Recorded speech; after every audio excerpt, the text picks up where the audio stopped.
नाज़रीन तव्हां ताईं ख़बर पहुचायूं पिया कंडियारो खां जिते कमाल तेरो लग ॻोठ छितो माछी मां नौजवान नारी अगवा ज़ाहिद सोलंकी जे वालिद हबीबुल्लाह सोलंकी ऐं वालिदा इनायत खातून जे क़ुरान शरीफ़ खणी अचा। तफ़सील ख़बर मूजिब साल कोर्ट में नारी अनम उनड़ ऐं ज़ाहिद सोलंकी प्यार जो परणो कयो हो, जंहिं ते नारी अनम उनड़ जा वारिस नाराज़ हुआ।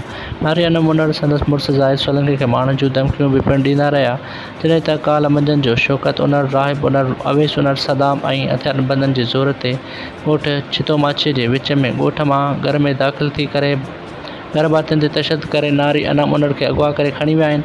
नारी जे मुड़ुसु बुखरी थाणे ते NC दाख़िल करण बैदि बि गुम, जंहिंजी अञा ताईं का बि ख़बर नाहे पइजी सघी। नौजवान ज़ाहिद सोलंकी वारसनि खे क़ुरान खणी मीडिया खे ॿुधायो त असां सां वॾो ज़ुल्म थियो आहे। असांखे शक आहे त किथे नारी अनम उनड़ खे ज़ाहिद सोलंकी खे मारे न छॾनि। ज़ाहिद सोलंकी जे वारसनि पंहिंजी बिरादरी जे मौजूद शख़्सियत, इलाइक़े जे चूंडियल नुमाइंदनि, बाला ऑफिसरनि, SSP निशार फिरोज़, DIG शहीद बेनज़ीराबाद ऐं IG Sindh chief justice Pakistan खे अपील कई आहे त वाक़े जो नोटिस वठी नारी अनम उनड़ ऐं ज़ाहिद सोलंकी खे ज़ाहिर कयो वञे। जवाबदारनि खे फुल फौर गिरफ़्तारी करे सख़्त सज़ा ॾिनी वञे। रिपोर्ट करियो आहे ग़ुलाम शबीर मरी।